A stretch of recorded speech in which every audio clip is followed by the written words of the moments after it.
Evening 100 days weight loss சேலஞ்சில் இன்றைக்கி டே 9. இன்றைக்கி என்னோடய வெயிட் வந்து 83.1 kg இருக்கிறேன்.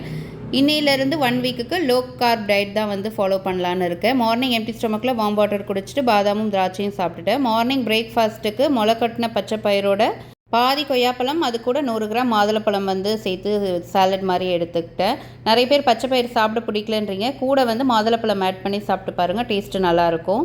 சாலட் வந்து 12 o'clock தான் சாப்பிட்டேன். அதனால் ஈவினிங் 5 o'clock வந்துட்டு எல்லா வெஜிடபிள்ஸும் ஸ்டீம் பண்ணி அதோட பெப்பர் சால்ட் போட்டு எடுத்துக்கிட்டேன். அது கூட வந்துட்டு 150 கிராம் ஆயில் இல்லாமல் சிக்கன் தான் வந்து எடுத்துக்கிட்டேன். அது எப்படி பண்ணுறதுன்னு பார்க்கலாம். பிரஸ்ட் பீஸ் வந்து நான் எடுத்திருக்கேன். மஞ்சத்தூள், சீரகத்தூள், கரம் மசாலா, வெறும் மிளகாத்தூள், கொத்தமல்லி தூள் இதெல்லாம் 1/4 டீஸ்பூன். அது கூட 1 டீஸ்பூன் குழம்பு மிளகாத்தூள், 1 டீஸ்பூன் இஞ்சி பூண்டு பேஸ்ட் வந்து ஆட் பண்ணியிருக்கேன். தேவையான அளவு உப்பு போட்டுக்கோங்க.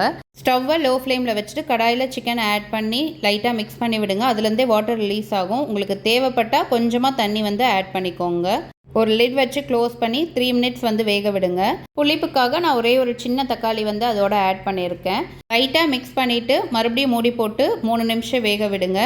அப்புறம் ஓப்பன் பண்ணி அதோட மிளகுத்தூளும் கருவேப்பிலையும் போட்டிங்கன்னா சிக்கன் வந்து ரெடி. இந்த வீக்குக்கான டயட் சார்ட் ஸ்டோரி அண்ட் ஹைலைட்ஸில் கொடுக்குறேன், டவுன்லோட் பண்ணிக்கோங்க. நாளைக்கு பார்க்கலாம்.